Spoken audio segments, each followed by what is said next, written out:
Bonjour, mon nom c'est Isabelle Salé, je suis coach en santé et bien-être financier et je commence aujourd'hui une série sur la littératie financière pour comprendre mieux son argent. Pourquoi? Parce que quand j'enregistre aujourd'hui, là on est au mois de novembre, qui est le mois de la littératie ou éducation financière, mais aussi parce que je rencontre beaucoup de personnes qui pensent qu'ils sont pas capables de gérer leur argent parce que c'est trop compliqué et je vais vous montrer qu'en fait c'est pas vrai, c'est pas si compliqué que ça. Donc commençons sans plus tarder.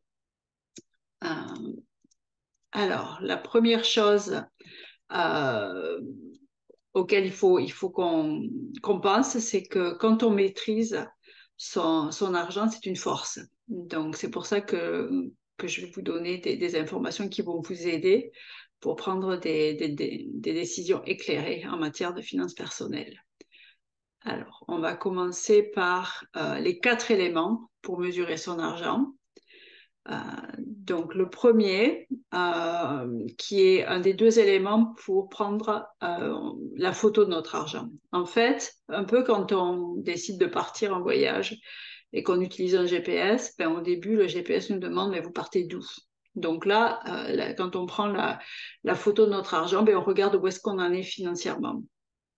Donc, la première partie, de la photo de notre argent, c'est regarder notre actif, c'est-à-dire notre patrimoine, ce qu'on a. Donc, qu'est-ce qu'on a? Évidemment, en général, il y a de l'argent liquide ou il y a de l'argent dans nos comptes courants. Après, on peut avoir de l'argent investi, que ce soit dans des placements, dans des comptes retraite, etc. On peut avoir aussi de l'immobilier, qu'on soit propriétaire de sa propre maison, de son appartement, qu'on ait des terrains ou de l'immobilier locatif qu'on met en location. Et après, on peut avoir d'autres biens, comme ça peut être de l'art, des bijoux ou d'autres choses qui ont de la valeur. Donc ça, c'est la première partie sur l'actif, le patrimoine. Et puis rejoignez-moi sur la prochaine vidéo pour voir la deuxième partie, pour prendre la photo de notre argent.